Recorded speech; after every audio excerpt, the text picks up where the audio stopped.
ये जो बचे हुए 100 दिन है ये आपकी लाइफ डिसाइड करेंगे गाइस। ये डिसाइड करेंगे कि आप वो करेंगे जो आपके आलस ने कराया या वो करेंगे जो आप करना चाहते थे। और वो है नीट क्रैक करके आप डॉक्टर बनना चाहते थे। आपका एक सपना था, आपको एक बेहतर जिंदगी चाहिए थी, आपको अपने आसपास वालों को बेहतर जिंदगी देनी थी, आपको अपनी पहचान बनानी थी। इस वजह से आप मेहनत कर रहे हैं। इन 100 दिनों में ढील मत देना। आपको बहुत सारी नॉइज सुनाई देगी टीवी चैनल पे, सब लोग, आसपास माहौल, घर पे लोग आएंगे, इलेक्शन की बातचीत चल रही होगी, कुछ ना कुछ डिस्ट्रैक्शन चल रहे होंगे। बिल्कुल भी डिस्ट्रैक्ट नहीं होना है guys. It is very very important. Good evening students. आप में से काफी सारे लोगों ने आज टेस्ट लिखा और बहुत सारे लोगों ने टेस्ट नहीं लिखा। कुछ ऐसे भी लोग होंगे कि कल जो सेरेमनी है उसके बारे में आज से उन्होंने टाइम पास करना चालू कर दिया होगा। आपकी असली सेरेमनी 5 मई 2024 को है। इस बात का ध्यान रख लीजिए। इस टाइम से 5 मई तक इस बार एक जनरल इलेक्शन भी होना है और भी बहुत सारी चीजों में बहुत सारी नॉइज हो रही होगी। You have to figure out कि आपका बेस्ट टाइम यूटिलाइजेशन कहां पे होता है।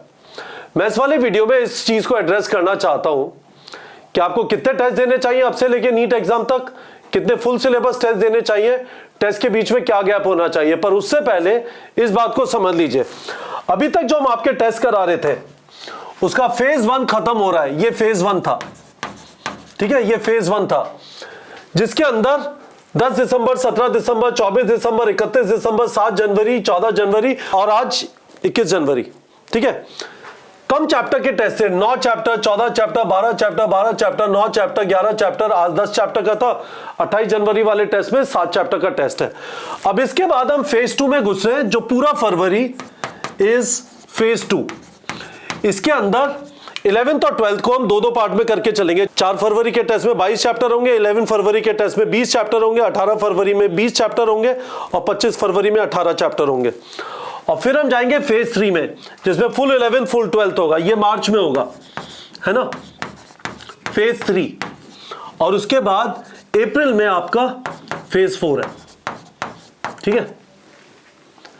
Please get into the mode of writing test. यदि आप टेस्ट नहीं लिख रहे, आपको नहीं पता चलेगा कि गड़बड़ कहां पे है।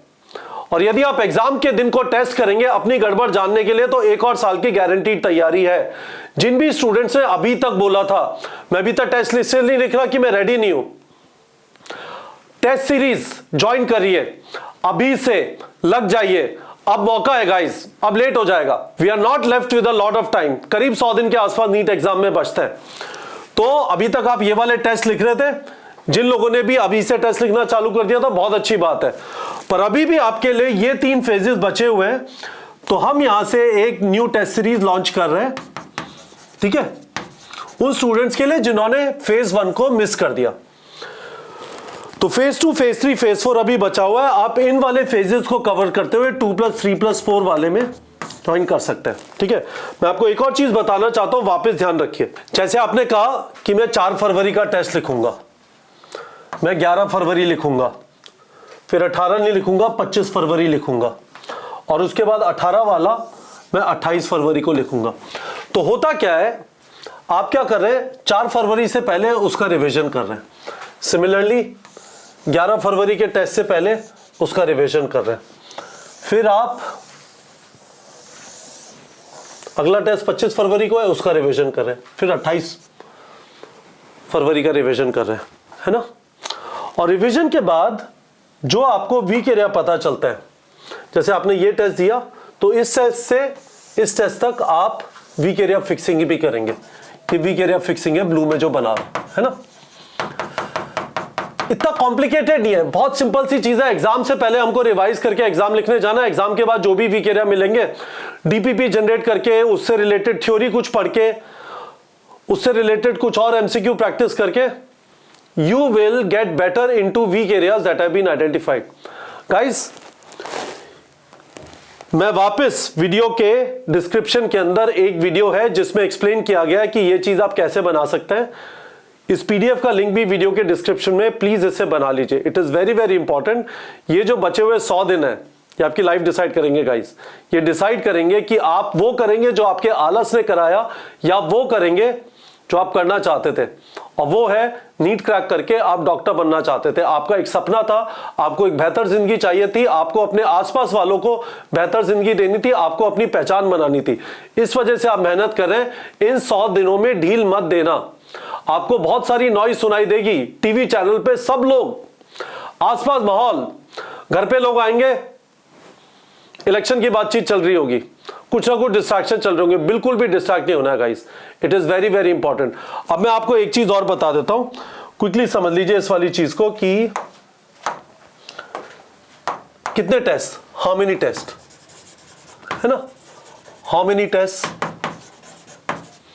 आप इस तरह से समझ लीजिए कि नीट एग्जाम के अंदर करीब 15 हफ्ते बचे, 15 वीक्स, ठीक है। मेरे हिसाब से 7 to 15 टेस्ट और गुड, ठीक है, पहली चीज। दूसरी चीज, फुल सिलेबस और पार्ट सिलेबस।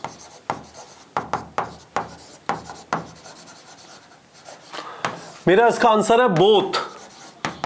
और मैं आपको यह बताना चाहता हूं, जो हम लॉजिक फॉलो करें एग्जैक्टली उसको फॉलो करिए।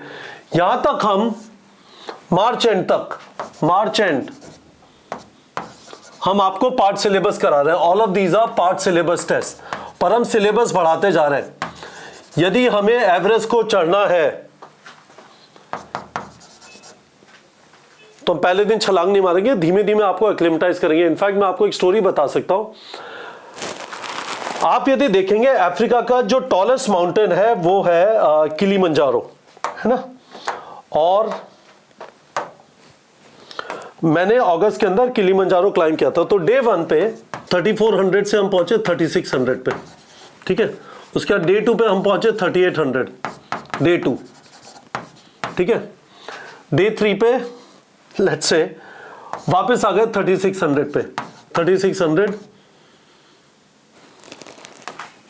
डे 3, है ना। डे 4 पे 4700 और 4700 पे हम दोपहर में 1:30 बजे पहुंच गए। हमसे बोला गया रात को अभी दिन में सो जाओ, रात को 12:30 बजे क्लाइंब करना चालू करेंगे। और उसके बाद डे 5 को सुबह 10:30 बजे यहां पे पहुंच गए, है ना। ऐसा नहीं है डे 1 पे सीधा उठा के चलो भाई साहब यहां पे चलते हैं। It would have been a shorter journey. पक्के से लोग बीमार पड़ जाते हैं and there would have been a significant health risk. तो आपका एक्लिमेटाइजेशन, ये वर्ड सुन लीजिए, एक्लिमेटाइजेशन, है ना, this is very very important. बदअज़मी ना हो, डर के भाग ना जाए, ऐसा ना लगे मेरे बस की नहीं है, मैं बेवकूफ हूं, इंटेलिजेंट का ही सिलेक्शन होता है। ये एक्लिमेटाइजेशन हमने आपके लिए प्लान किया था।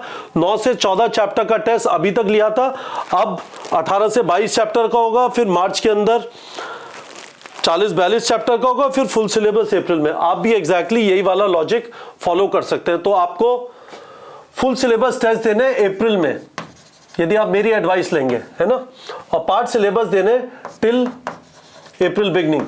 But all of these test have to be full duration. इसका मतलब यह है कि आप ये जो टेस्ट है ये छोटे छोटे टेस्ट मत देना यार। स्पीड और स्टैमिना बहुत ज्यादा जरूरी होता है, स्पीड और स्टैमिना बहुत ज्यादा जरूरी होता है, ठीक है। और फाइनली गैप कितना होना चाहिए, गैप बिटवीन 2 टेस्ट मेरे हिसाब से अभी 7 to 15 डेज होना चाहिए। पर यदि आप एक ऐसे स्टूडेंट हैं, यदि आप एक ऐसे स्टूडेंट हैं जिसके हर टेस्ट के अंदर 680 690 के ऊपर आ रहे हैं, तो फिर आप एवरी 3 डेज भी कर सकते हैं। इसका रीजन क्या है जरा समझ लीजिए, बहुत सिंपल है।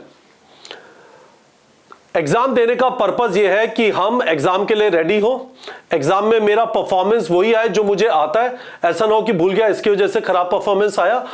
और एग्जाम देने के बाद मुझे सफिशिएंट टाइम मिले अपने वीक एरिया फिक्स करने का।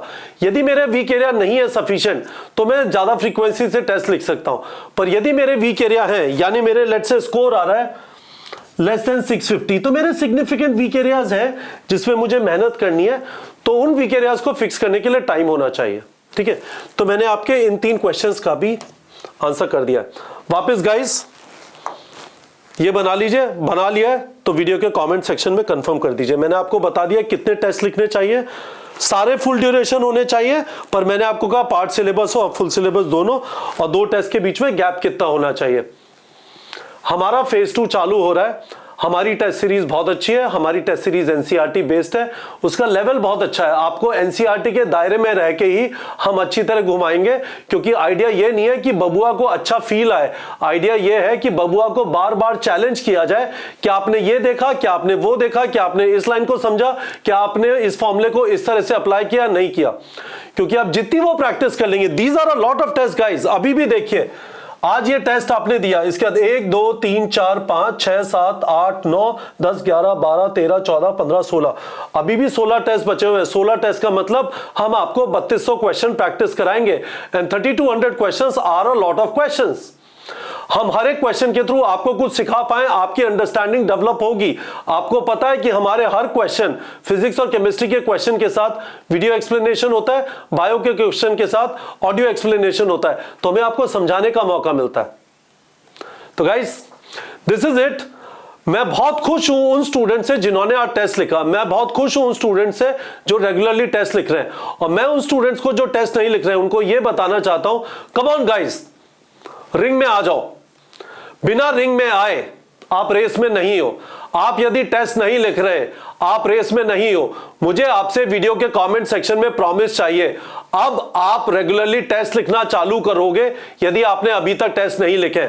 और मैं आपको स्ट्रांगली रेकमेंड करना चाहता हूं, यदि आप ऐसे किसी शहर में 83 सिटीज हैं, पीडीएफ वीडियो के डिस्क्रिप्शन में है, जिसके अंदर हमारे टेस्ट सेंटर्स है, जहां पे आप फिजिकली नीट एग्जाम की तरह पेन पेपर ओएमआर फॉर्मेट में जाके टेस्ट लिख सकते हैं।